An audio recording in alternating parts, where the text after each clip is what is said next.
Chers auditeurs, vous êtes à l'écoute des messages de la bonne nouvelle de Jésus transmis à travers les prédications de l'Église adventiste du 7e jour, Église africaine francophone de Bruxelles.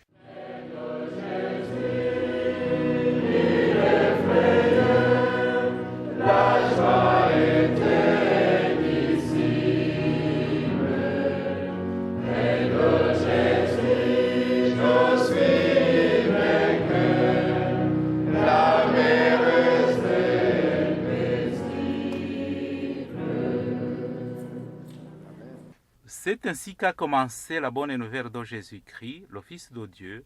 C'est là ce qui est écrit dans le livre du prophète Ésaïe. J'enverrai mon messager devant toi, il te préparera le chemin. On entend la voix de quelqu'un qui crie dans le désert. Préparez le chemin pour le Seigneur, faites-lui des sentiers droits. Marc chapitre 1, verset 1 à 3. Itangiro ry'ubutumwa bwiza bwa Yesu Kristo, umwana w'Imana. Nk'uko byanditswe n'umuhanuzi Yesaya, ngo nuko ndenda gutuma integuza yanjye mbere yawe, izatunganya inzira yawe. Ijwi ry'urangurira mu butayu, ati nimutunganye inzira z'Uwiteka, mugorore inzira ze. Mariko igice cya mbere, umurongo wa mbere kugeza ku wa 3.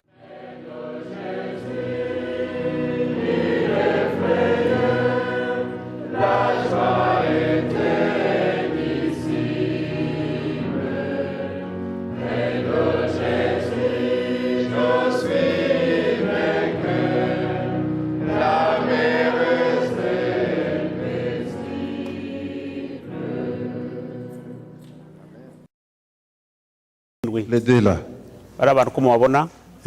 Ils sont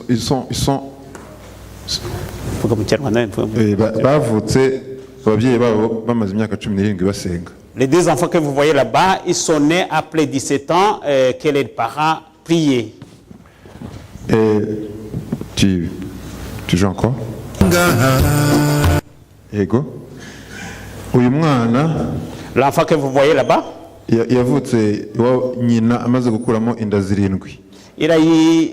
est né après qu'il y ait cette fausse couche.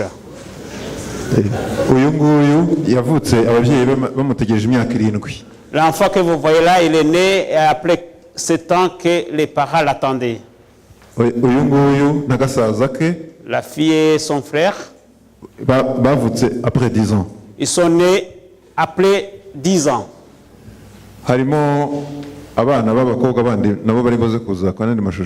Vous verrez aussi d'autres enfants qui viendront dans les images. Après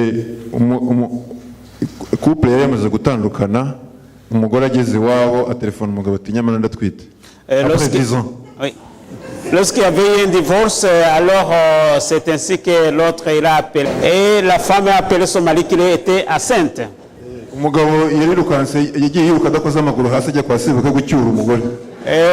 il a vite parti pour aller chercher sa femme chez son beau-père pour que la femme revienne à la maison.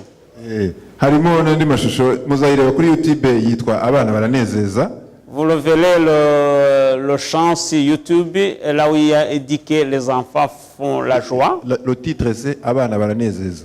Les enfants donnent la joie. Ego. Harimo na couple y'umugabo witwa Thomas uri mu bagenzi nawe wabyaye nyuma y'imyaka 16. Il y a un couple de M. Thomas aussi qui a eu l'enfant après 16 ans. Ibi ni ibintu bitwereka ko Imana yacu ikora uko yahozeho kera mu gihe cya ba Ana n'uyu munsi niko ikora. Cela nous montre que Dieu a fait comme il a fait à l'époque d'Anna, aujourd'hui aussi, il fait de même. Hari indi couple y'umuririmbyi uri muri Hosiana wabyaye bamaranye imyaka 22. Il y a notre couple de la chorale Hosiana qui a eu un enfant après 22 ans. Abo babyeyi bose narabashatse byantwaye imyaka 3 kubashaka no kubagira inshuti kugira ngo bemerere kunyemerera kumpa abana babo. Ce sont les enfants précieux. Byantwaye imyaka 3 kugira ngo mbashe kuba inshuti n'abo babyeyi kugira ngo tubashe gukusanya buno buhamya. Ça m'a pris beaucoup, 3 ans d'années pour que je puisse mettre ensemble les parents de ces enfants et pour que je puisse avoir l'amitié avec ces familles, afin de pouvoir réaliser son chak comme ça. Nyuma y'imyaka 3 ndi gukora kino gikorwa nakoze concert ku biro bikuru bya Union y'u Rwanda. Perezida wa Union yampaye sale, hanyuma ntenguramo concert yo gushima Imana turi kumwe n'ababyeyi bose. Après ces 3 ans, alors j'ai dû demander à l'Union adventiste du Rwanda pour que je puisse faire un concert en mémoire de tous ces enfants. Et c'est ainsi qu'a eu lieu ce chant. Icyo gikorwa cy'iyo concert uko cyagenze nacyo kiri kuri YouTube. Et les actes de ce concert aussi, se trouvent dans le même titre. Nasabiraga ababyeyi bari aha ngaha ababyaye ndabasabira imigisha ngo mubashe kurera abana banyu kuri Yesu Kristo. Je prie pour que les parents qui ont des enfants vous puissiez aussi éduquer vos enfants en Jésus-Christ. Kandi n'abatarabyara Imana yacu irasubiza nubwo hashira imyaka 20 Imana irakora. Et ceux qui n'ont pas des enfants, qu'ils puissent encore avoir confiance parce que Dieu aussi agira même après tant des années. Reka tugumye gusabirana dusabire bagenzi bacu batari babona abana kugira ngo Imana izabasubize mu izina rya Yesu. Prions alors pour ceux qui n'ont pas des enfants et Dieu répondra.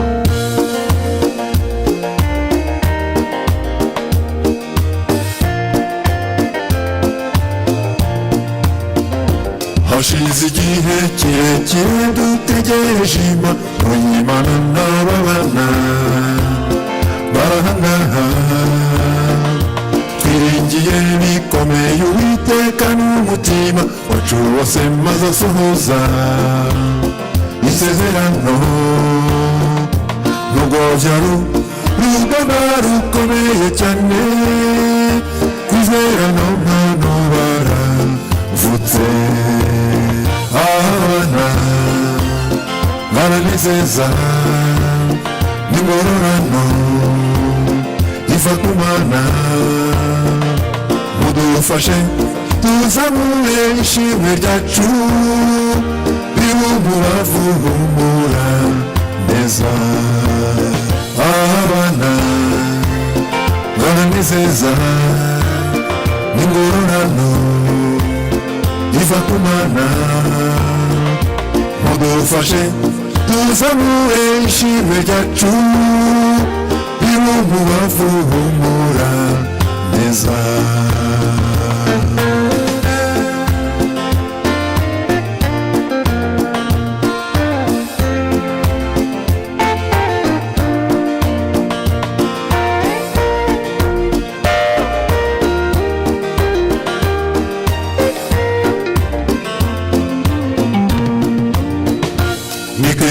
Ijambo ry'Imana ryagiye riduhumuriza tugatuza tugakundana iminsi amezi n'imyaka birahita turihangana dutegereje igisubizo Imana iti nzibyo nibwira nzabagirira nzabaha amahoro n'imigisha abana baranezeza n'ingororano iva ku Mana mudufashe tuzamure ishimwe ryacu humura neza abana baranezeza n'ingororano iva ku Mana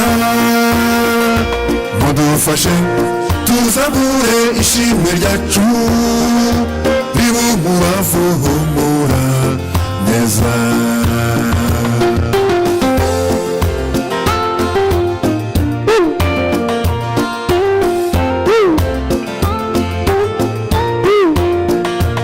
Ko mutazamura ishimwe ariko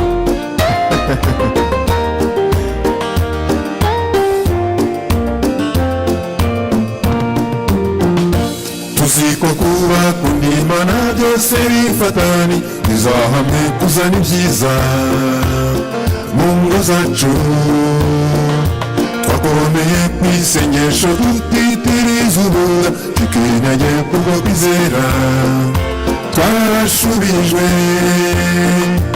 Imana dusenga ntabwo ari bayari ijambo ryacu ryose ryitaho.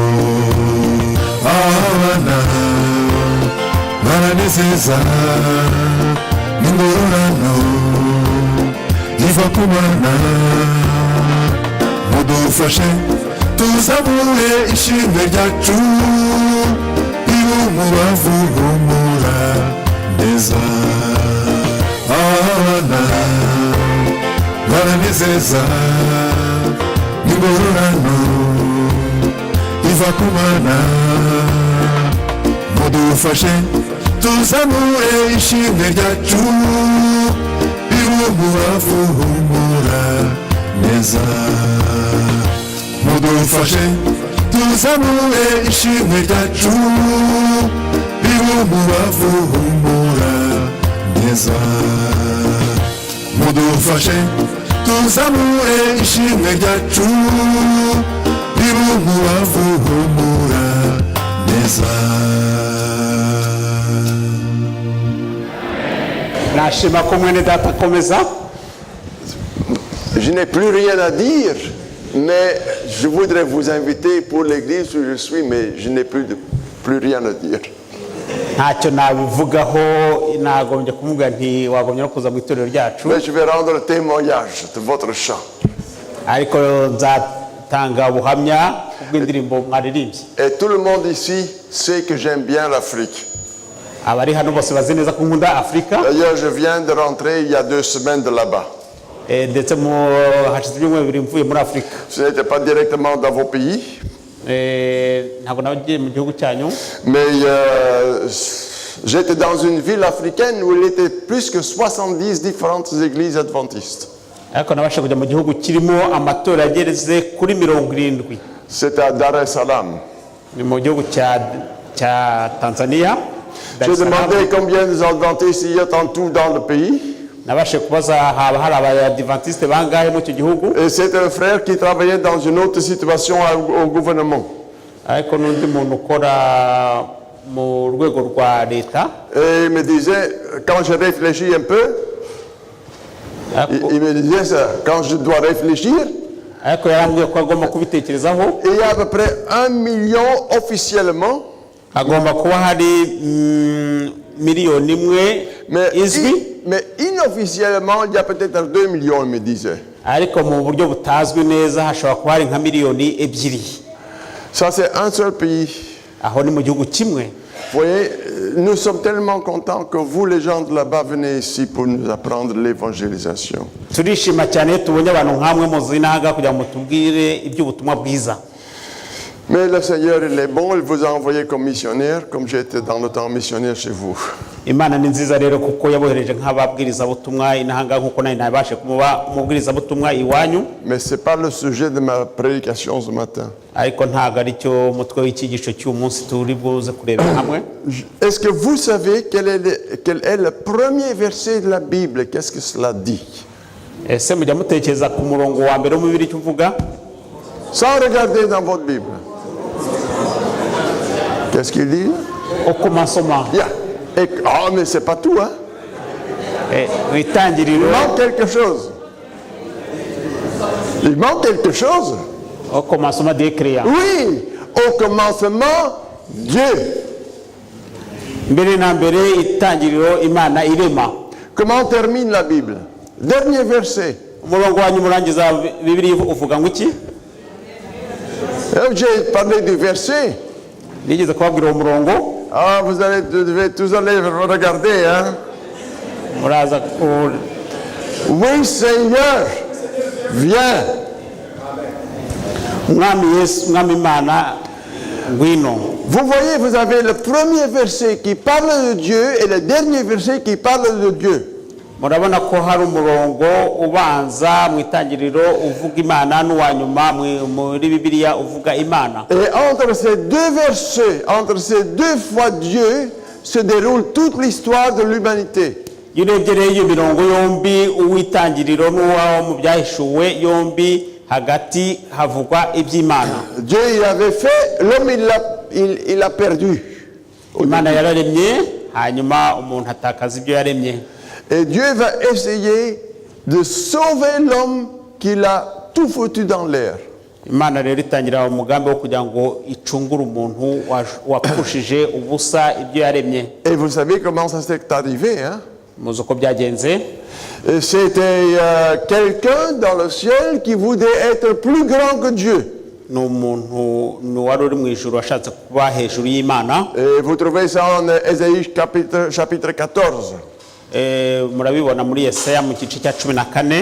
Ça se répète ou ça va un peu plus en détail en Apocalypse chapitre 12 verset 7. Mwongera kubibona none mu byahishuwe mu gice cya 12 umurongo wa 12 verset 7. Hein? Et là, c'est le détail de ce qui est déjà écrit en Ésaïe chapitre 14. Aho naho bavuga mu ncamake ibyanditswe muri Yesaya 14. Et en réalité, il y a quelque chose qui est écrit que c'est très difficile à comprendre pour nous.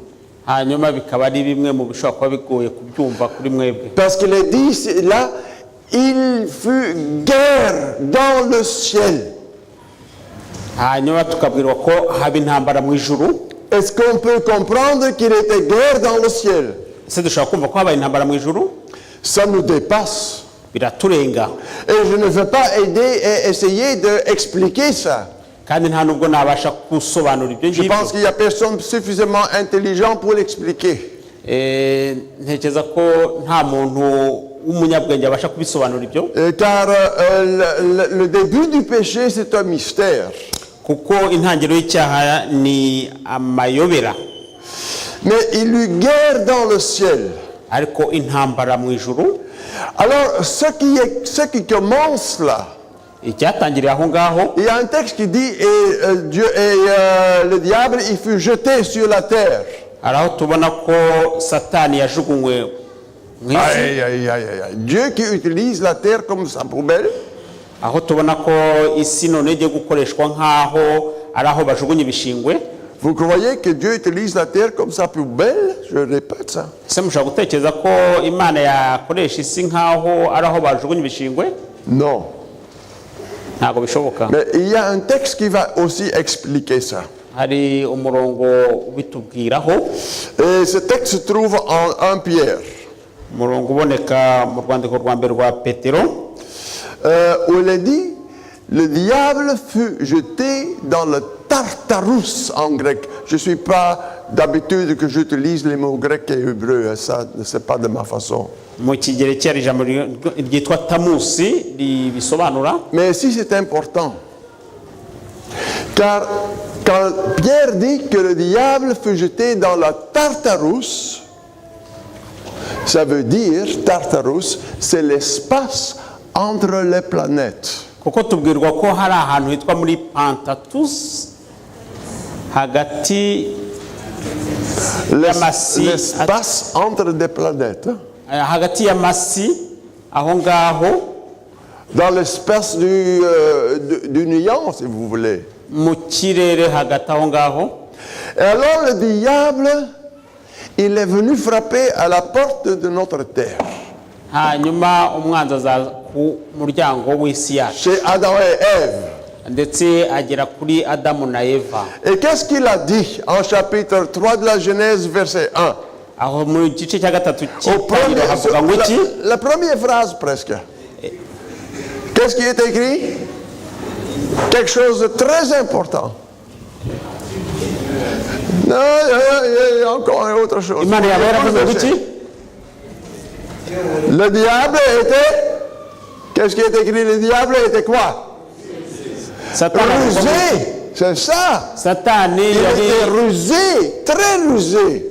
Satani yari indyarya kurusha izindi nyamaswa zose. Et vous savez ce que ça veut dire être rusé, hein? Mwumva ibyo uburyarya cyo bisobanuye? C'est faire des pièges à quelqu'un d'autre. Ni ugukora imitego ku wundi muntu. Donner une bonne image, mais vous avez tout à fait des autres intentions pour lui faire chuter. Ukamwereka icyiza ariko ufite umugambi wo kugira ngo umugushe. Et alors il dit, est-ce que Dieu a dit? Hanyuma akavuga ngo ese Imana yaba yaravuze ngo.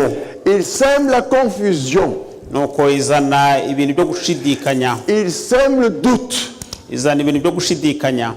Et alors il va plus loin. Parce que Ève lui dit, oui, nous ne pouvons pas manger de cet arbre.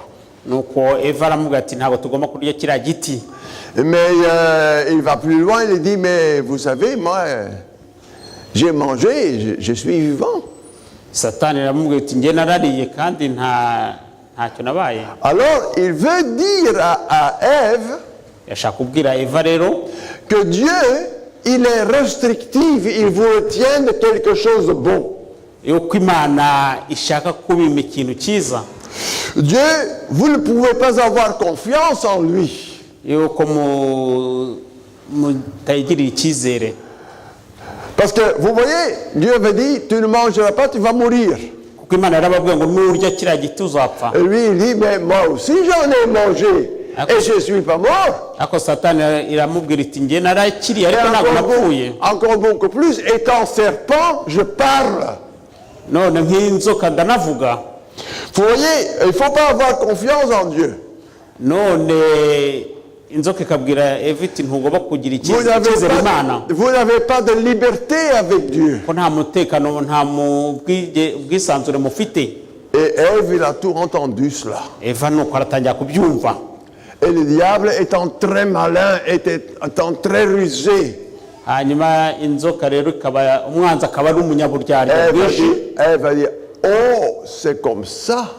Nuko Eva atangira kuvuga ati ese nuko bimeze. Ça vous rappelle quelque chose, le monde dans lequel nous vivons? Hari icyo bibabwira mu gihe turimo muri iki gihe. Tout ce que vous racontez, tout ce qu'on vous dit, vous ne devez pas faire, faites-le parce que comme ça vous allez vous amuser.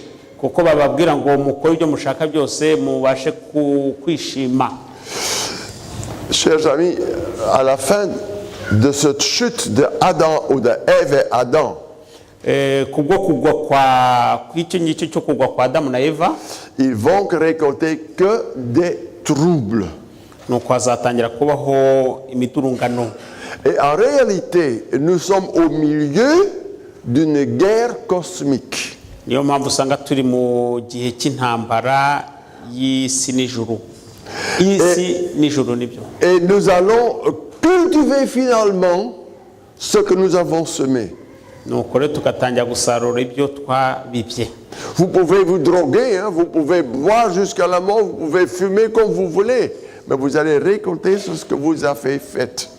Mushobora kunywa ibyo mushaka, mushobora kunywa ibiyobyabwenge, ariko muzasarura ibyo mwabibye. Et Dieu avait dit, ne le faites pas. Ariko Imana yavuga ngo ntimukabikore. Dieu n'a que donné un bon conseil. Imana yatanga inama nziza. Et alors, la suite de tout cela, c'est que Dieu va juger à un moment donné. Ikizakurikira ibyo byose nuko Imana izagira Et igihe igaca urubanza. j'ai trouvé que Dieu a jugé 4 fois déjà. Ndushaho kubona ko Imana yagize mu gihe cyo guca imanza nibura inshuro enye. Ok, vous pouvez prendre aussi quand Adam et Ève étaient lancés dehors du jardin d'Éden, c'était le premier jugement si vous voulez. Urubanza rwa mbere rwabaye n'urwo igihe Imana yaciraga urubanza Adamu na Eva mu busitani bwa Mais Edeni. où commence le vrai jugement de Dieu? None urubanza guca urubanza kw'Imana gutangira ryari? C'était le déluge. Ni mu gihe cy'umwuzure. L'humanité est tombée si profond Kuko umuntu yari yaraguye ahantu que kure Dieu, cyane. pour sauver l'homme, il doit le détruire. Nuko rero kugira ngo ibashe gucungura umuntu yagomba gusenya isi. Je peux pas aller dans tous les détails. La deuxième fois que Dieu juge, c'est où? Ahandi hantu ntabwo ndi bujye muri byose, ariko ahandi hantu tubona Imana ica urubanza ni hehe? Chez Sodome et Gomorrhe. Aho tubona ni Sodomu na Gomora. L'humanité est de nouveau tellement bas qu'elles sont devenues bestiales, si je puis dire ainsi. Nuko abantu icyo gihe barabaye babi cyane birenze. Les gens qui viennent chez Lot pour saluer ces étrangers ne le croyaient pas. Abantu bagombaga no kuza kureba abantu b'abanyamahanga. Mais ils sont venus pour les prendre, pour les maltraiter sexuellement. Kuko bagomba kujyayo bagiye kubareba kugira ngo babagire nabi babashe no gukorana nabo imibonano. C'était la pure homosexualité à ses excès. Imibonano y'aho abagabo n'abagabo bendana. Et alors il y a 2 anges qui font entrer Lot. Hanyuma abamarayika babiri binjiza Loti. Et il jette la foule devant la porte avec l'aveuglement. nuko abandi bajugunywa hanze Vous trouvez tout ça en mu Genèse buhumyi. 19. Vous trouvez tout ça en Genèse 19. aho ngaho tubibona mu itangiriro mu gice cya 19. Et alors, c'est même intéressant à tel point qu'ils vont. C'est intéressant de voir à quel point ces gens vont. nuko turushaho kubona ukuntu ari byiza icyo Ils sont jetés, ils sont aveugles. abantu babaye impumyi. Et alors, le texte dit, ils continuent à chercher la porte. nuko batangira gushakisha umuryango. Ça, c'était la gravité à l'extrême. iyo ni ubugizi bwa nabi budasanzwe. Le peuple d'Israël va se remettre. Il y a alors les juges qui vont venir plus tard. Enfin, il y a premièrement encore l'Exode. Il y a les juges qui vont venir et Israël va chuter de nouveau. ubwoko bwa Isirayeli Les Israélites, ils vont de nouveau chuter, perdre la confiance en Dieu, vont faire ce qu'ils veulent. ubwoko bwa Isirayeli nabwo buzagira igihe buta icyizere ku Mana. Et alors, vous avez en 586 que Dieu va juger la ville de Jérusalem. Elle tombe. Elle est prise par Babylone. mu mwaka 565 C'est la troisième fois que le jugement de Dieu tombe sur son peuple. nibwo Imana yaciriye urubanza ibucira ubwoko Et bwayo. alors ils vont renaître, ils vont sortir de l'esclavage, nuko izabuvana mu bucakara. ils vont recommencer à construire la ville de Jérusalem. bazatangira kubaka umudugudu murwa wa Yerusalemu. Et il y a Jésus qui vient dans ce temps. mw'icyo gihe Yesu nawe azaza. Et les évangiles nous racontent que la population, les grands de Jérusalem, d'Israël, ne voudraient même pas avoir Jésus. tubwirwa ko abisirayeli nabo ubwabo batazabasha kwemera Et kubona Yesu, alors, ils vont le tuer. hanyuma bazashaka no kumwica. Et alors, après cela, en 70 après Jésus-Christ, muri ibyo ngibyo rero nyuma y'imyaka 70 nyuma ya Yesu vous avez le quatrième jugement de Dieu.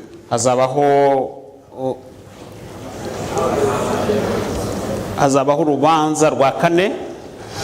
C'était la chute de Jérusalem de nouveau. ni kurimbuka kwa Yerusalemu bundi bushya. Vous avez la grande raison de cette dernière chute de Jérusalem. hari impamvu zigaragara zo gusenyuka kwa C'est Yerusalemu. qu'après la première chute, maintenant ils ont dit, oh, nous devons tout faire bien. Hein? Il faut bien suivre la loi. kuko habonekaga kuvuga ngo noneho ni byiza kugira ngo Mais twubahe il n'avait itegeko. qu'une cérémonie, une religion cérémonielle. ariko hagomba kubonekaho imyizerere Il cherchait un salut par les œuvres. ko bashaka kubaho babeshejweho n'imihango n'imirimo. En autre mot, il cherchait les bénédictions de Dieu sans avoir besoin de Dieu. bagashaka kubona imigisha y'Imana ariko batabashaka kubona kubaha Imana. Et ils ne connaissaient pas Dieu. ntabwo ntibamenyaga Imana. Et ça, ce sont les évangiles qui montrent ça clairement. ni ubutumwa bwiza butwereka ibyo ngibyo. Et je voudrais maintenant poser une question, mes chers amis. Quand j'ai dit ces gens ne connaissaient pas Dieu, ndashaka kubaza ikibazo bene data, mu gihe abantu batamenya Imana, est-ce que nous connaissons Dieu? mbese twebwe tuzi Imana? Est-ce que vous connaissez Dieu? ese mwebwe muzi Imana? On va dire, oui, on connaît sa loi. On connaît la loi. tuzavuga ngo tuzi amategeko. On connaît Jésus de l'histoire. tuzi Yesu wo mu mateka. Vous savez, quand moi j'étais petit, j'allais à l'école comme ces jeunes ici. igihe nari nkiri muto najyaga njya mu rusengero nkiri umwana mutoya. J'avais un enseignant, un professeur qui ouvrait la Bible. hari umwarimu watwigishaga akatwigisha muri Bibiliya. Et il disait, je vais vous lire de la Bible pour vous apprendre comment c'était dans ce temps, mais pas pour le reste. ngiye kubasobanurira no kubigisha Bibiliya nk'uko byari bimeze muri icyo gihe. Il voudrait nous donner une connaissance historique de Jésus. agashaka kutwigisha iby'amateka kuri Yesu. Et ça, c'est encore appris aujourd'hui, historique de Jésus. N'ubu ngubu niko bifatwa ni ukwiga amateka ya Yesu. Il n'y a pas de difficulté de connaître Jésus historiquement. Nta ngorane zihari zo kumenya Yesu mu mateka. Vous savez, le plus grand athée qui devrait passer, ou qui peut-être passe ici devant la porte ou à Bruxelles, et vous lui demandez s'il connaît Jésus, il va dire non. Kuko nuhura n'umuntu w'umuhakanyi hano hanze uzamubaza uti ese uzi Yesu, azakubwira ati ntago muzi. Mais il ment. Il ment. Barabeshya. Car quand vous lui demandez quelle est la journée ou la date d'aujourd'hui, qu'est-ce qu'il dira? Qu'est-ce que vous diriez?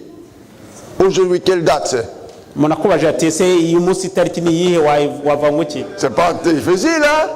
C'est le 27 février, avril 2018. Uzasubiza ko ari ku itariki 28 z'ukwezi Et qu'est-ce que veut dire 2018? Eh oui! Ariko se nyuma yaho bavuga ngo iki nyuma ya Yesu? Dans tous ces bureaux où ils écrivent des dates, ils reconnaissent la naissance de Jésus. Voilà. Mu bitabo byabo byose basoma harimo kumenya igihe kuko bamenya igihe cya Yesu. Ça c'est connaître Jésus historiquement. Ubwo ni uburyo kugira ngo ni uburyo kumenya Yesu mu buryo bw'amateka. Peut-être il y a trop de gens, même nous on connaît Jésus de la loi. Hari abantu barusha kumenya Yesu mu buryo bw'amategeko. Et la loi dit quoi? Itegeko ritubwira ngo iki? Quand vous lisez les 10 commandements, ils disent tu ne feras pas ceci, tu ne feras pas cela, et tu fais ceci et tu fais cela. Des devoirs et des interdictions. Amategeko aratubwira ngo ntugakore ikintu ukagire gutya ntugakore ibi.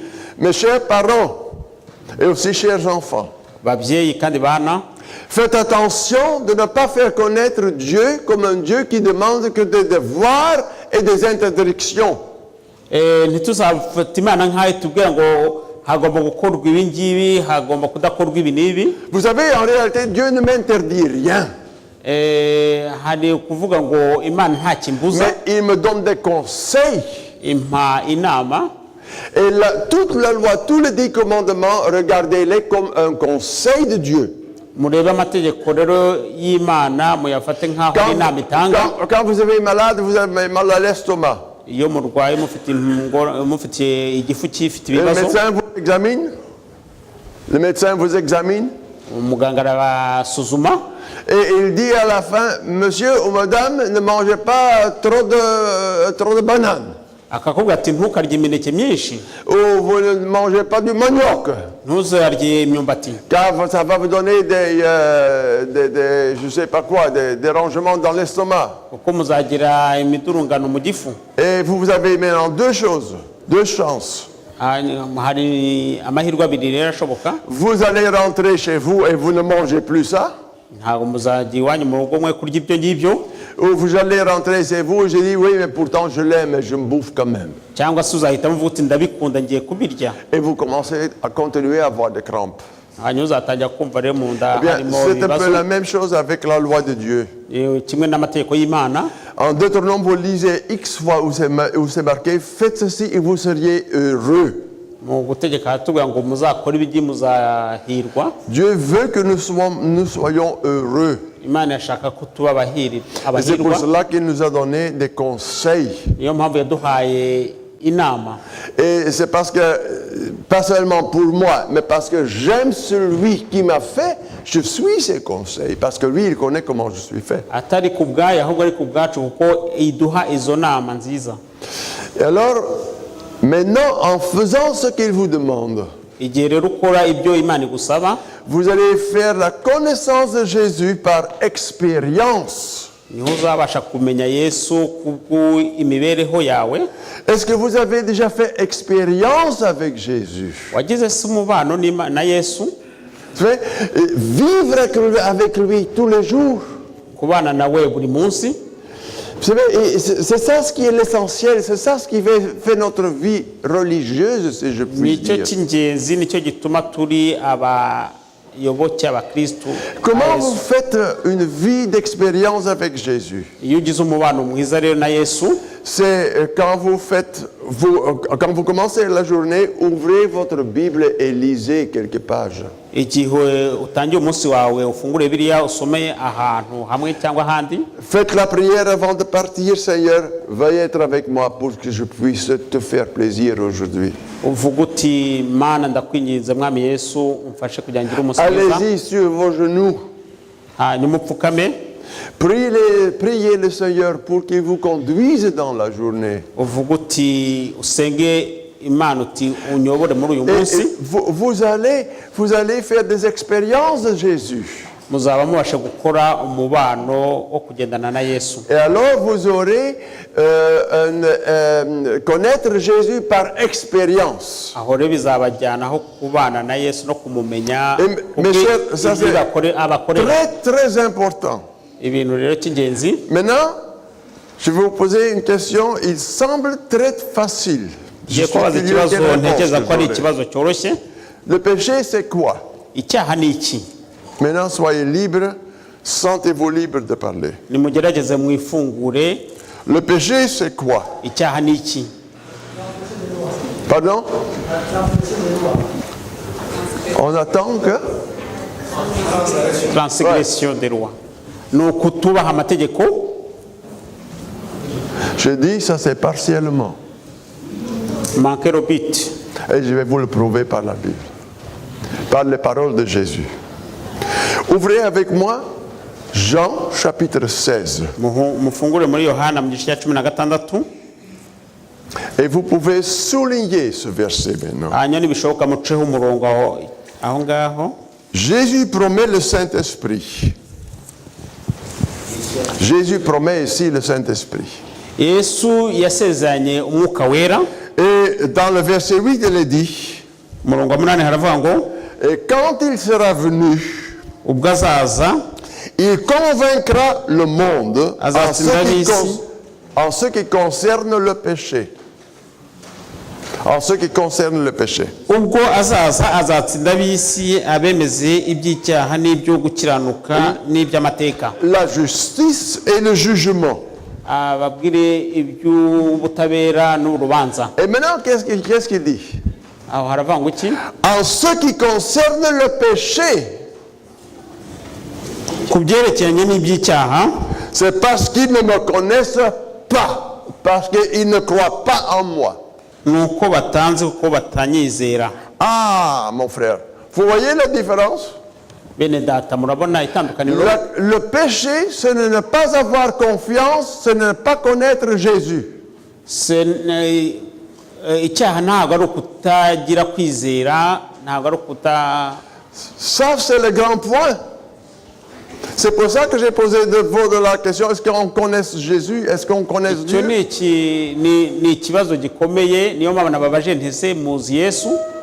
Et maintenant, je viens à votre réponse. none reka nze ku gisubizo cyanyu. Et cela se trouve en 2 Jean.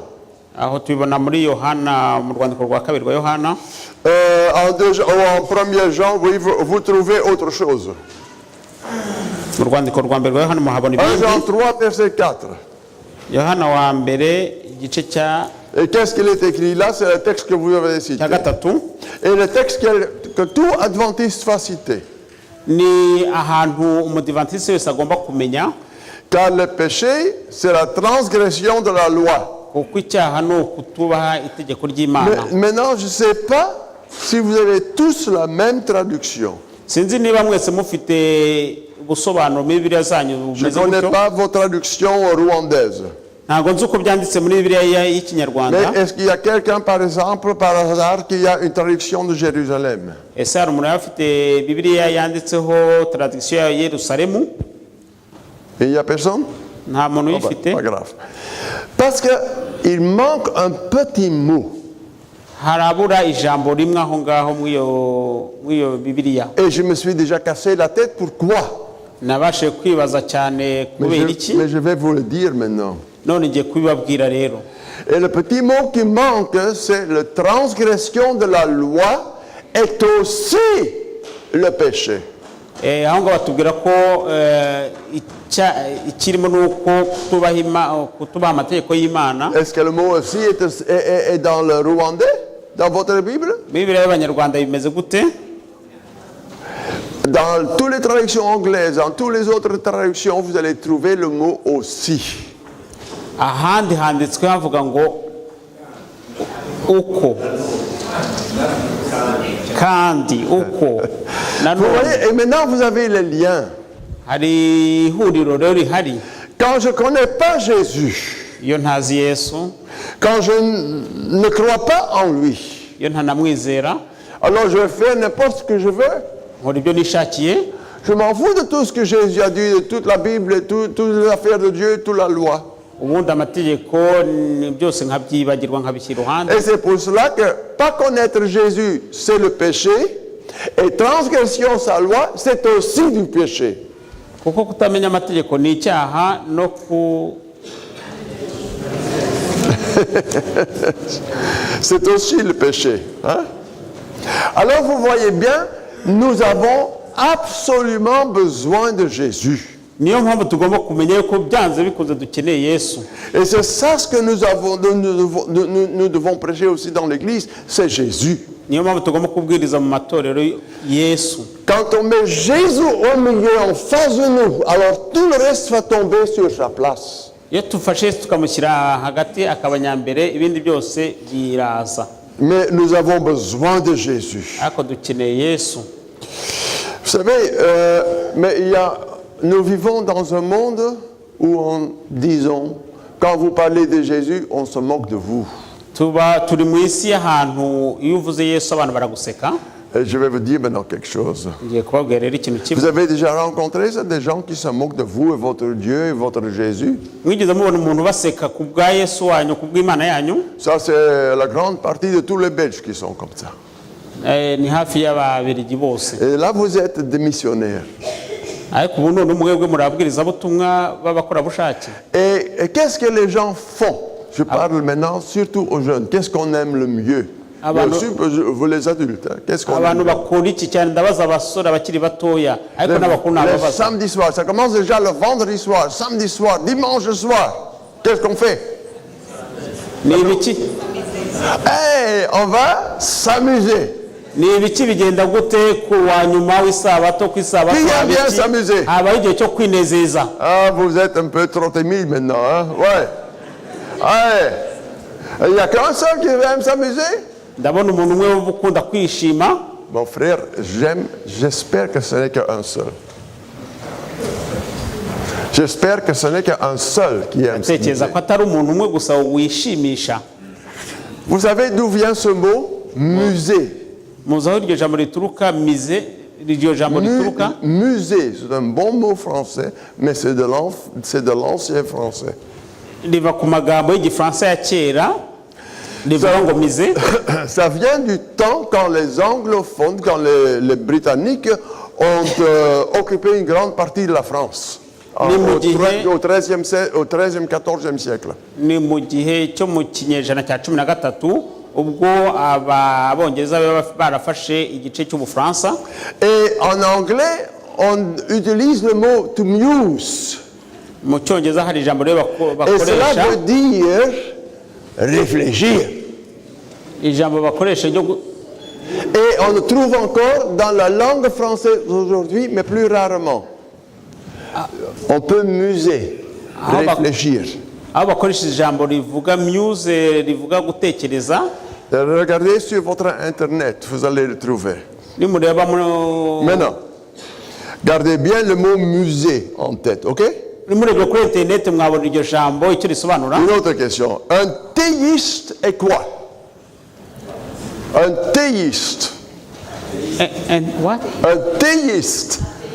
Ah, tu connais seulement athéiste. Umuhakanyi. Mais le mot athéiste vient de deux mots, a et théiste. Hanyuma abahakanyi bakava ari kuri iryo jambo ry'ubuhakanyi. Alors, un théiste, c'est quelqu'un qui croit en Dieu. Umuntu Quelqu'un, un théiste, est celui qui croit en Dieu. umuntu ubaha Imana rero. Maintenant, un athéiste, il ne croit pas en Dieu. Undi wakitwa umuhakanamana. Ils ont ajouté la A, athéiste. Akaba ari ijambo rero rijyamo rikabyihinduranya ry'inyuguti a exactement la même chose est arrivée avec le mot musée. n'iryo jambo rero risamize naho rituruka Musée, c'est réfléchir. kuko mize rivuga gutekereza S'amuser et ne pas réfléchir. Voilà. noneho samize rikavuga kudatekereza. Vous avez appris quelque chose, hein? Wahafashe ikintu kimwe Tu vas encore t'amuser? uzakomeza kwishimisha. Et dans tous ces discours et partout où je fais, je ne sais pas quoi, alors ils s'amusent, ils ne réfléchissent pas, ils boivent, ils dansent, ils fument, ils prennent les drogues parce qu'ils ne réfléchissent pas. muri ibyo byose rero byo kwishimisha byo kwiyamiza haza kuvamo igihe cyo kudatekereza no kutamenya icyo ugomba gukora. Alors quand les gens vont dire « Oh, on va s'amuser ce soir, tu vas avec nous ?» niyo mpamvu rero umuntu akubwira ati ese uyu munsi urajya kwishimisha hamwe nanjye Alors répondez « Ah, vous n'allez plus réfléchir, vous devez devenir fou. » ariko noneho ushobora kubitekereza ukumva C'est ça harimo le mot ubusazi. amuser. Mettez ça bien dans votre tête. Et je sais que les jeunes, ils sont très attachés à ce mot s'amuser. Très souvent, j'entends ça. Hein? Pas absolument, mais aussi dans notre église, mais surtout dans le monde. ariko icyo nzi cyo nuko abantu benshi bakunda aho hantu ubundi kw'iryo jambo ryo kwishimisha ndetse no mu rusengero babaho. Des gens disent « Ouais, mais notre culture l'a changé, on ne peut plus faire tout cela. » ndetse bakavuga ati no mu muco wacu niko bimeze. Vous savez, les adventistes, aïe, aïe, aïe, avaient un message pour le monde. niyo mpamvu abadivantisite baba bafite ubutumwa bwiza ku isi yose. Et en réalité, nous avons encore un message pour le monde. niyo mpamvu mu by'ukuri natwe dufite ubutumwa bwiza bwo kubwira abantu b'isi Mais yose. la culture, elle a changé. ariko umuco ugenda ubihindagura. Et vous savez comment c'est venu aujourd'hui? muzi ukuntu bimeze ubu ngubu. Le monde a un message pour l'Église. niyo mpamvu usanga ab'isi bafite ubutumwa bagomba kubwira itorero. C'est ça le grand changement qui a eu lieu. niho habonetse rero guhinduka kw'ibyagomba gukorwa. Le monde dehors pénètre dans l'Église. ab'isi bo hanze rero bakinjira mu rusengero. Vous savez, auparavant, excusez-moi que je suis si franc, hein? mu by'ukuri ngiye kubabwiza ukuri. Auparavant, mbere l'Église a condamné l'homosexualité. itorero ryagiye rirwanya iby'ubutinganyi. Mais aujourd'hui, ariko uyu munsi on condamne ceux qui ont condamné l'homosexualité. ariko ubu ngubu urwanya iby'ubutinganyi. Et je me rappelle encore, on avait l'Église adventiste du 7e jour. aho ngaho rero hari igihe cy'itorero ry'abadivantisite b'umunsi wa karindwi. Vous savez comment ça s'appelle aujourd'hui?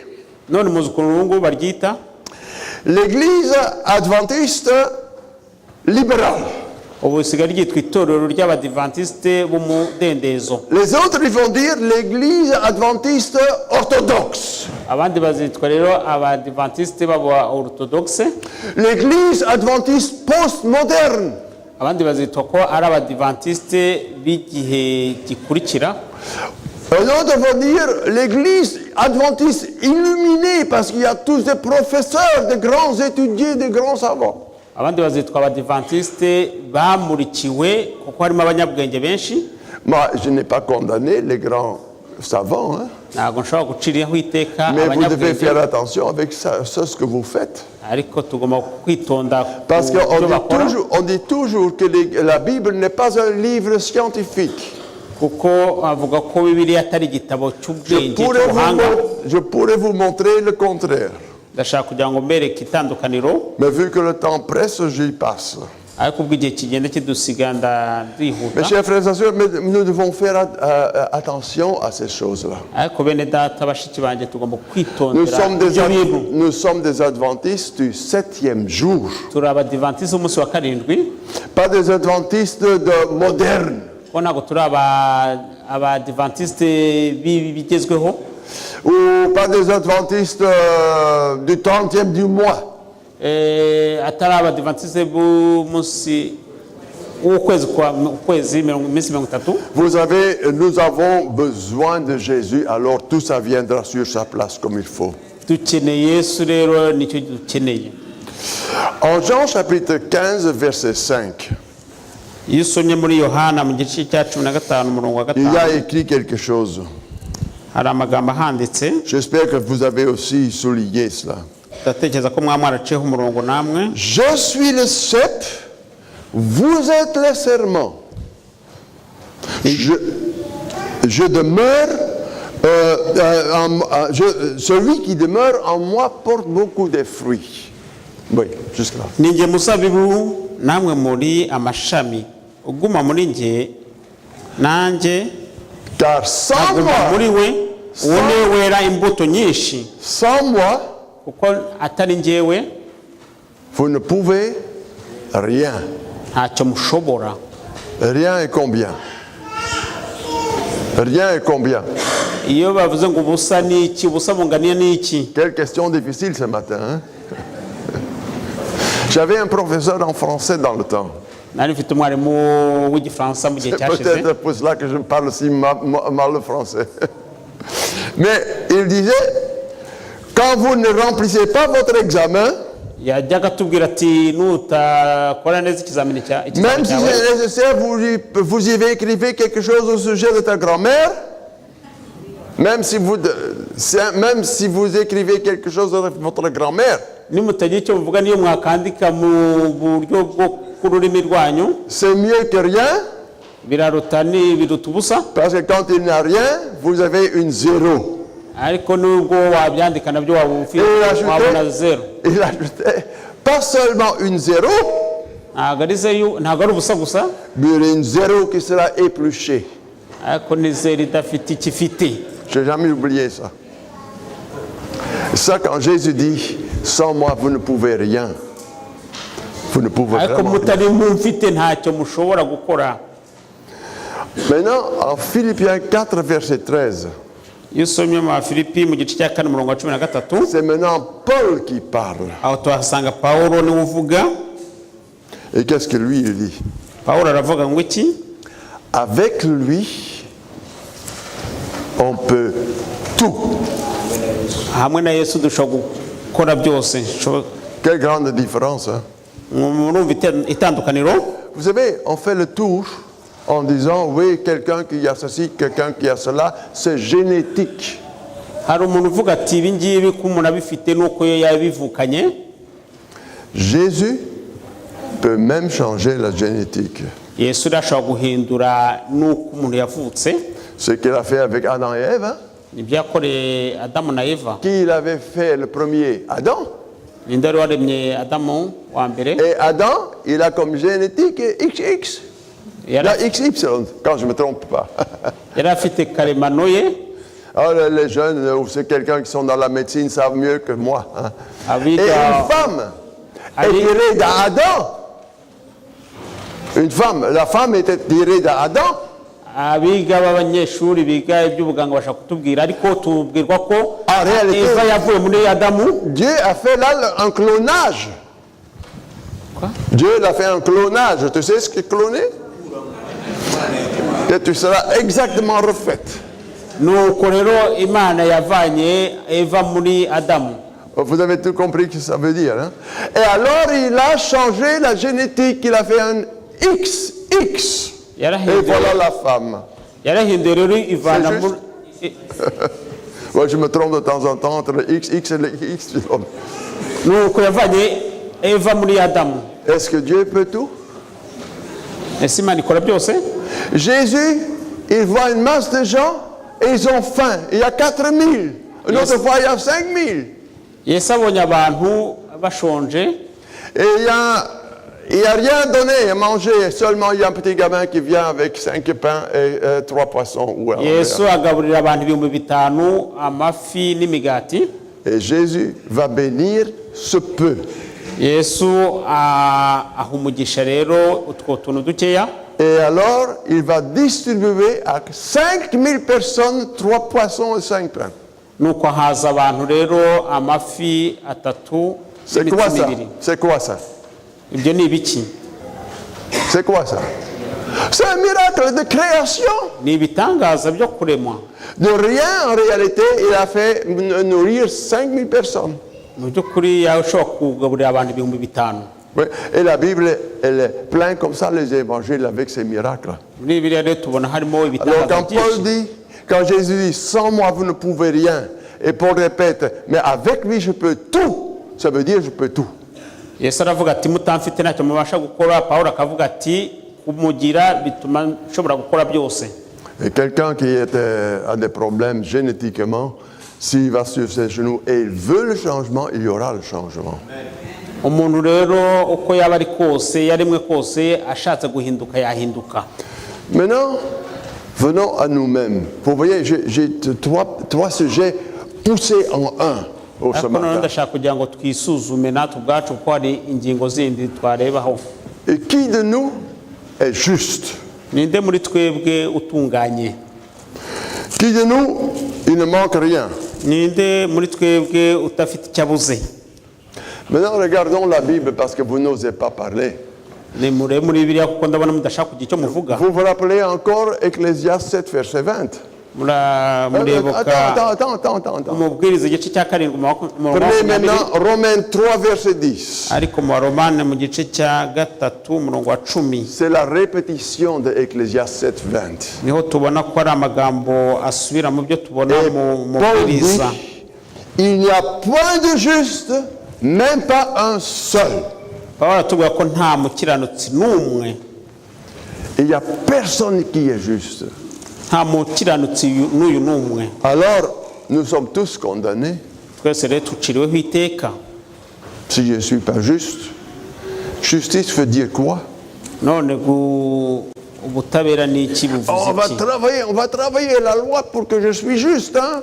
gukora rero tugakora itegeko kugira ngo tubashe kuba Et abatunganye. alors, la fin de la journée, la fin de la semaine, la fin de l'année, vous dites, oh, qu'est-ce que je suis misérable, j'ai fait tant de choses mal, Dieu me met de côté. Que Dieu me met de côté parce que j'ai tellement transgressé la loi. Je sais pas comment. Alors, à la fin de la journée, ou à la fin du mois, fin de l'année, Iyo umunsi ushize, iyo ukwezi gushize, je retourne en moi, je dis, oh, qu'est-ce que je suis mauvais type, j'ai fait tant de choses qui sont faux. nakoze byose ariko byose bipfuye, Je dois mieux observer la loi. ntago nabashe no kubaha amategeko. Et finalement, vous êtes découragé. None icyo gihe bigatuma ucika Et il y a intege. des gens qui disent, de toute façon, tout ça ne sert à rien. None wowe ukahita uvuga uti none ibi byose nta nicyo bimaze. Je vis ma vie comme je veux. Tout None ça. ngiye kuba ubuzima bwanjye uko mbishaka. On est découragé et on quitte None ugacika intege ukava aho wari uri, et on met Dieu dans le placard. Tchac. hanyuma Imana ukagenda ukayifungirana hirya. Vous savez, mes chers amis, le même Paul un peu plus loin donne la résolution ou la solution. Tugomba kuba nka Pawulo tugafata ibyemezo. En verset 22, Umurongo wa 22, car tous ont péché et sont privés de la gloire de Dieu. Oui. kuko bose bacumuye babura, kuko bose bakoze ibyaha. Nous sommes tous privés de la gloire de Dieu. Oui. Nous, on est privés de la gloire de Dieu. C'est chapitre 3 verset. Le 3 c'est 21, mais juste traduit comme je dis. Je ne vous trompe pas. 3 verset 21. Ariko noneho Rome chapitre 3 3 verset 23 maintenant. On est. Verset 23. kuko bose bakoze ibyaha ntibashyikira ubwiza bw'Imana. Et nous sommes tous privés de la gloire de Dieu. Twese twabuze Mais qu'est-ce qu'il dit à la suite? ubwiza bw'Imana. Et ils sont gratuitement justifiés Niyo mpamvu tubona par ko Jésus. niyo mpamvu tubona ko twese dutsindishirizwa na Yesu. Gratuitement veut dire quoi? Kubw'ubuntu, Je n'ai rien à payer. nta kintu uba wishyuye. Et ça, c'est l'amour de Dieu. Aho niho rero urukundo rw'Imana ruri. Je ne peux jamais payer le péché. Nta kintu Jamais. ushobora kwishyura ku cyaha. Tout le monde est injuste. Abantu twese Moi comme vous, comme tout le monde. njyewe kimwe namwe n'abandi bose. En réalité, celui qui passe devant la porte, il n'est pas pire que moi. n'abanyura imbere y'umuryango ntabwo ari kimwe, ntabwo ari beza kundusha. Seule différence, c'est que je connais et j'ai accepté Jésus. Icyo itandukanye ni uko gusa namenye Yesu. Et Jésus, sa justice, pas la mienne, mais sa justice va me couvrir. Hanyuma ubu gutungana kwa Yesu akaba ariko kushobora kumpindura. Et alors Dieu ne voit pas mon état de pécheur, mais il voit mon état de justice par Jésus. Mes chers amis, nous devons apprendre, comprendre ça. Et c'est pour cela que Jésus dit, le péché, c'est ne pas me connaître. Et quand tu ne me connais pas, tu vas faire un tas de folies. Mais quand tu me connais, le monde peut changer. Parce que moi, je peux tout. Et vous ne pouvez rien. Maintenant, je touche bientôt à ma fin.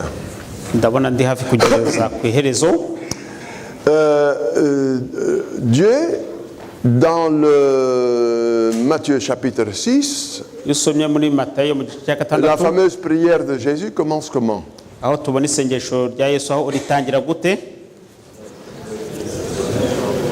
Notre Père. Notre Père. Dieu est mon Père. Et comme si loin que moi je me rappelle mon Père, il a toujours pris soin de moi. Il m'a de temps en temps donné une fessée parce que c'était nécessaire, mais il m'a toujours aimé. Et c'est grâce à mon Père que je suis devenu ce que je suis aujourd'hui. Jésus dit en Hébreux 2, verset 11, il est notre frère. Hébreux 10, verset 2, verset 11, il est notre frère. Je ne sais pas si vous avez des frères ou si vous avez des sœurs. Mais vous savez, j'ai un frère. Il est 3 ans de plus âgé que moi. Et on allait à la même école. Et il y a des fois qu'il y a la bagarre entre moi et quelqu'un d'autre dans la classe. Oh, je vais appeler mon frère. Hein? Il était plus grand que moi. Oh là, j'étais toujours protégé par le frère. Vous voyez pourquoi Dieu s'appelle notre frère. Et Jésus nous dit lui-même, en Jean 15, verset 14, vous êtes mes amis. Vous savez ce que c'est un ami? Un ami est autre comme papa et autre comme le frère. Surtout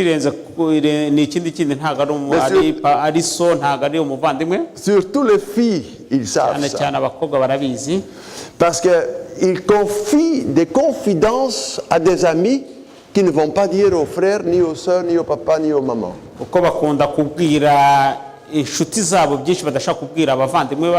Les garçons, c'est la même chose. Mais j'avais toujours l'impression que les filles, c'est plus. Quand Jésus est mon ami, je peux tout lui dire, je peux tout lui confier, je peux tout lui confesser.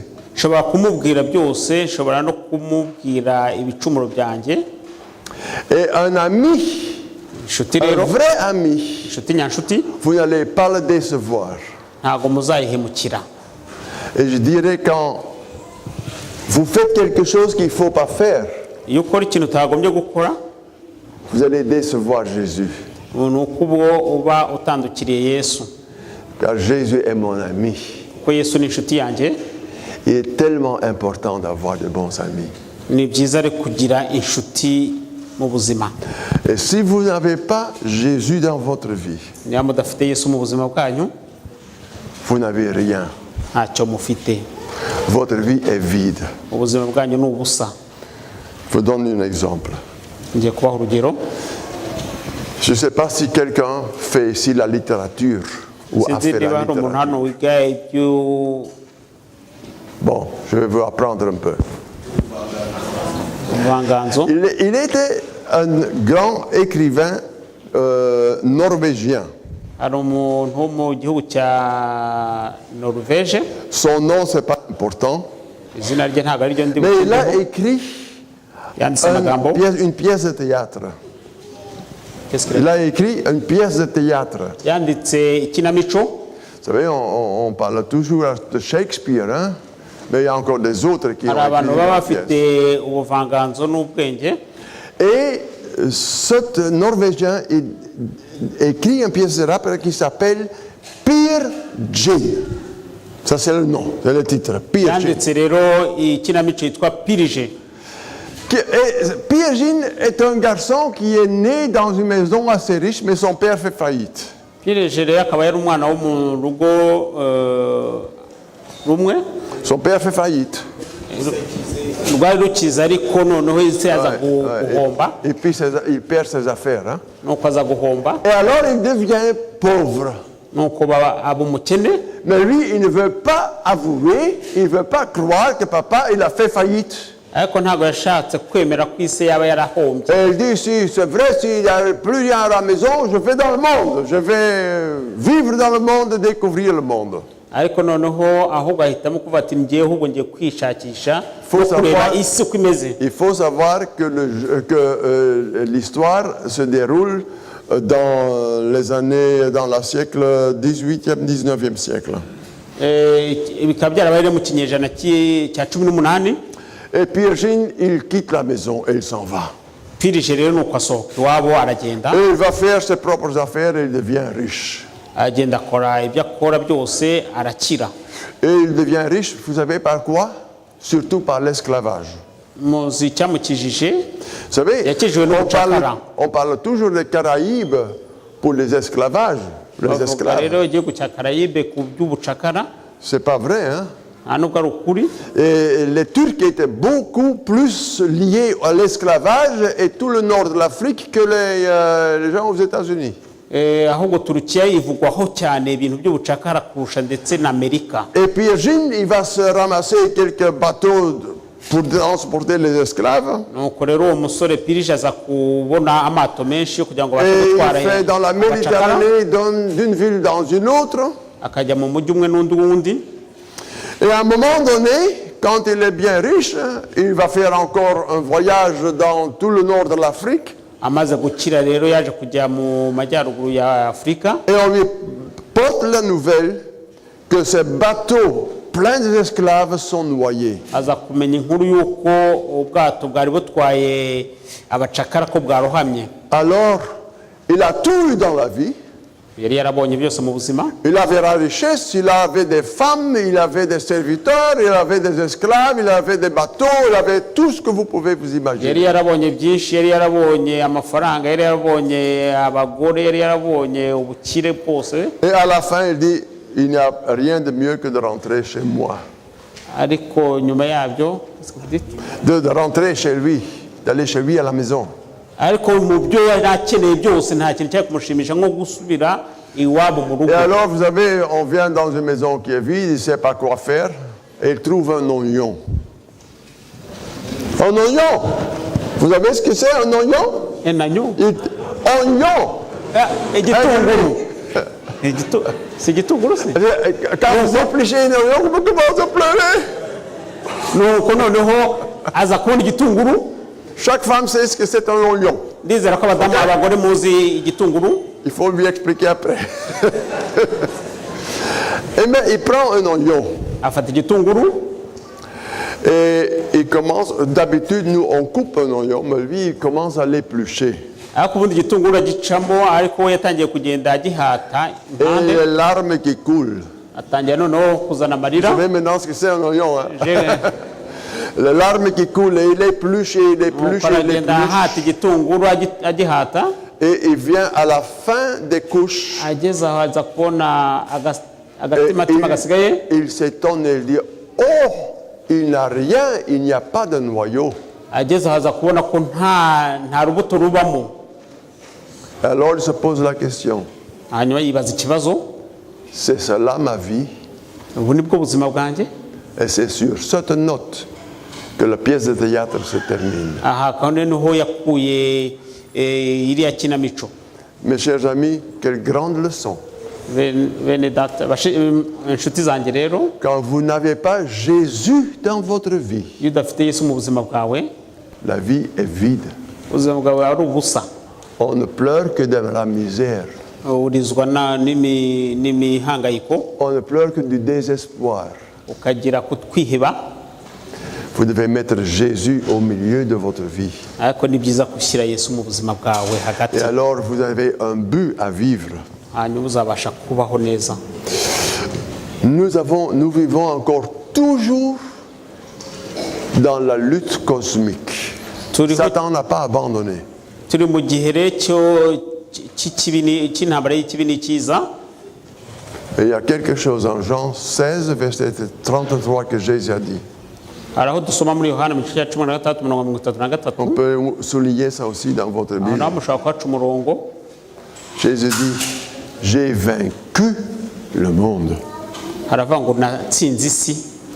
Satan, il fait n'importe ce qu'il veut pour nous détruire, pour nous décourager. Satani azakora ibishoboka byose kugira ngo aduce intege, Mais Jésus a vaincu le monde. ariko Yesu yatsinze isi. Et c'est pour cela que Jésus est tellement important. Niyo mpamvu Yesu ari ingenzi. Nous avons appris beaucoup de choses ce matin. Byiza ko mwagize mu iki gitondo kwiga byinshi. Premièrement, que nous vivons dans une bataille, que nous souffrons d'une bataille cosmique, Kuko turi mu ntambara y'ikibi n'ikiza, qu'il ne faut pas s'amuser, mais muser. tugomba kwitonda ku byerekeranye no kwishima no Et kwishimisha. quand Jésus n'est pas là au milieu de nous, Ariko Yesu yatari hagati, notre vie n'a aucun sens. ubuzima bwacu ntabwo buba bufite icyo busobanuye. Et Jésus nous encourage, il dit, j'ai vaincu le monde. Ariko Yesu atubwira ati namutsinze isi. Qu'est-ce que vous voulez de plus? Niwashaka ikindi. Il y a des fois Hari igihe que Jésus dit non. Yesu avuga ngo oya. Mais ça, je vous garde pour la suivante fois, si je peux encore une fois venir. Ndabasaba kugira ngo ibyo mubifate kugira ngo ubutane njye amahirwe yo kugaruka. Il y a des fois que Jésus dit non. Hari igihe Yesu avuga ngo oya. Ça, le sujet pour la suivante fois. Ni isomo rero ry'ubutaha. Que Dieu vous garde et qu'il vous bénisse. Imana ibarinde kandi ibahe umugisha. C'est ma prière pour ce matin. Ni isengesho ryanjye ryo mu iki gitondo. Amen. Amen. ko babasha gukora ibitangaza mu gihe gitoya. Le message que j'ai reçu, c'est un message qui a des parties. Vous avez vu comment Dieu agit, comment il fait des miracles. Uburyo abana b'Imana bakora ibikomeye mu gihe gitoya. La façon les enfants de Dieu agissent dans peu de temps et font des miracles dans peu de temps. Kuko hariya ku byerekeranye no kubaka igikondo bubatse urusengero mu myaka 10. Ubu bararutashye byamaze imyaka 10. Ce que vous avez remarqué pour construire à Gikondo, ils ont construit une église pendant 10 ans. Pour l'instant, ils se réunissent dans l'église. Muhima barwubatse amezi 7. Ufite agaciro ka miliyoni 460. À Muhima, ils l'ont construit pendant 7 mois, une église qui a une valeur de 460 millions. Ubundi icyo ni igice cya mbere. Igice cya kabiri cy'ubutumwa ni uburyo Imana isubiza nk'uko yabikoraga mu gihe cya kera. Notre partie de mon témoignage, c'est la façon dont Dieu agit comme il le faisait à l'ancien temps. Igice cya gatatu ngiye kubagezaho ubutumwa bw'uburyo Imana ikora ibitangaza igasubiza umuntu uri mu bibazo. Urugero, indirimbo ngiye kuririmba yabashije kwihanisha abagororwa 503. Abagororwa 503 bagiye mu itorero ry'Abadiventiste umunsi wa karindwi. Notre témoignage, c'est la façon dont Dieu agit, la façon dont les prisonniers ont reçu le bon message, et plus de 500, combien 503 personnes prisonniers ont reçu le bon message. batanze ubuhamya biyegurira Yesu Kristo kubera nabasuye inshuro 3 ndirimbo iyo ndirimbo bayikunda baritanga bagera ku mubare 503. Ils ont rendu un beau témoignage et avec ce chant, ils ont accepté le Seigneur et j'ai pu les rendre visite. Iyo ni indirimbo iboneka mu byakozwe n'intumwa igice cya 12. Ce chant se trouve dans les Actes des Apôtres, chapitre 12. Imana irakora. Et Dieu agit.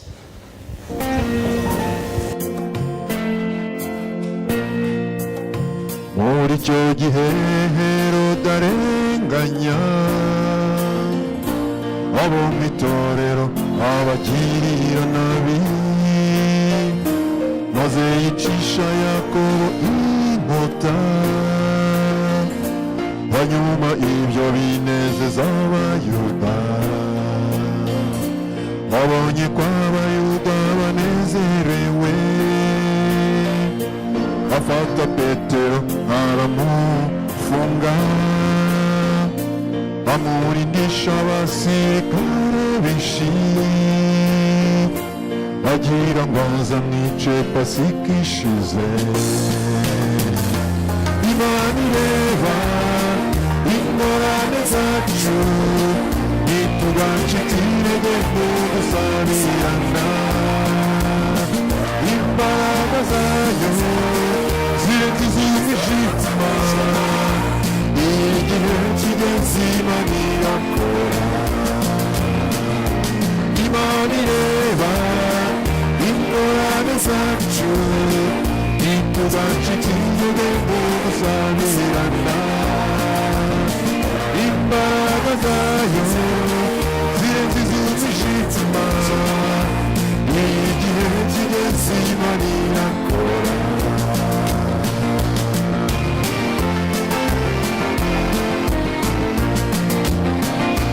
Imana irinda Petero bikomeye, abizera bagumya kumusabira, maze Herode arayari bumwice.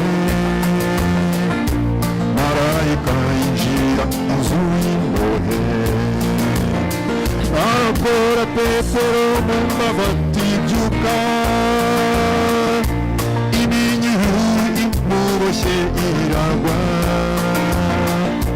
Marayika ati fubika umurikire, ubwo ni kwinuma Petero yatabawe.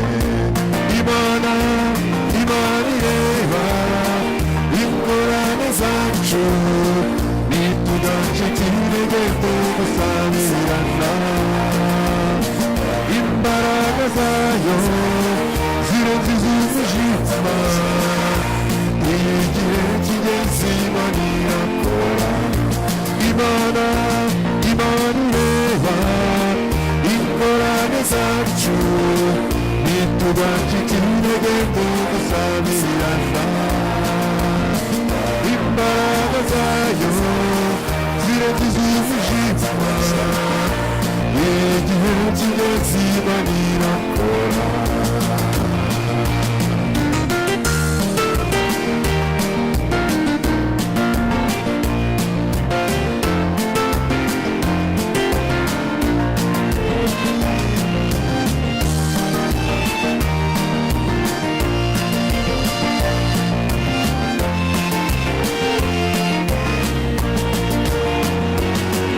Tuzirikana ibizatubaho, mu kaga kari gahera ku isi yacu.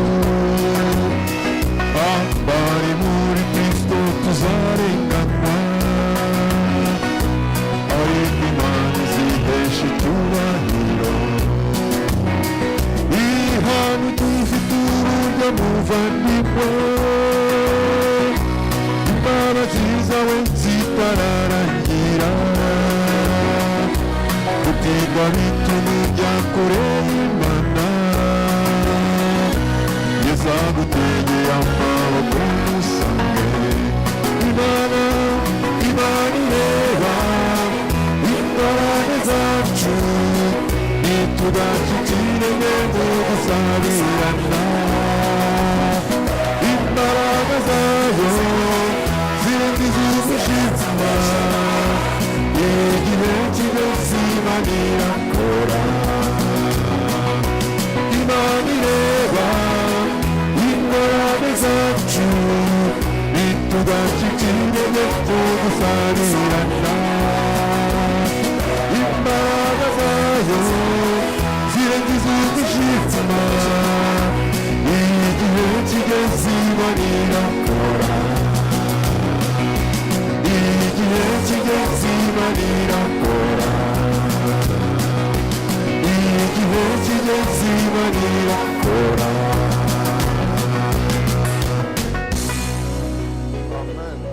Seigneur Dieu, Uwiteka mu Imana yacu, nous venons à toi, fin de cette matinée, uratubona hano, et nous voulons te remercier Tondo. parce que nous avons eu la liberté turagushimira de ko nous twabonye réunir umutekano ici dans ta maison.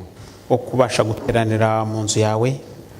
Seigneur, nous avons pu ouvrir ta parole, nous avons pu lire, nous avons pu découvrir. Twabashije rero Mana kureba mu byanditswe byera, tubasha kubyigiramo, Et nous te remercions pour cette parole parce que c'est là que nous pouvons trouver Jésus. kuko naho ngaho tugushimira ko arimo tuboneramo Yesu. Et qu'est-ce qu'on fera sans lui?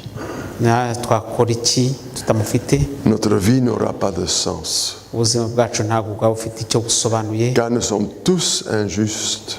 kuko twese turi abanyabyaha twaciwe iteka, Mais c'est grâce à lui que nous pouvons trouver la vie. ariko ni kubw'ubuntu bwe tubasha kugirirwa ubuntu. Je te prie d'une façon spécifique que tu veuilles bénir cette église. Ndagusaba by'umwihariko cyane kubw'iri torero. Et Seigneur, bénis ceux qui ont des responsabilités. Uhe umugisha abafite inshingano, Bénis aussi chaque membre et chaque enfant individuellement. buri mu Kristo wese na buri mwana wese. Et il n'y a personne qui peut vivre sans toi. Nta muntu ushobora kubaho atagufite. Et c'est pour cela que je te brande, Seigneur. Niyo mpamvu Que tugushima ta Mwami, grâce, ton amour ubuntu bwawe, urukundo rwawe et ta paix n'amahoro yawe puissent se poser sur chacun de nous ici. abashe kuba kuri buri muntu wese. Amen. Amen.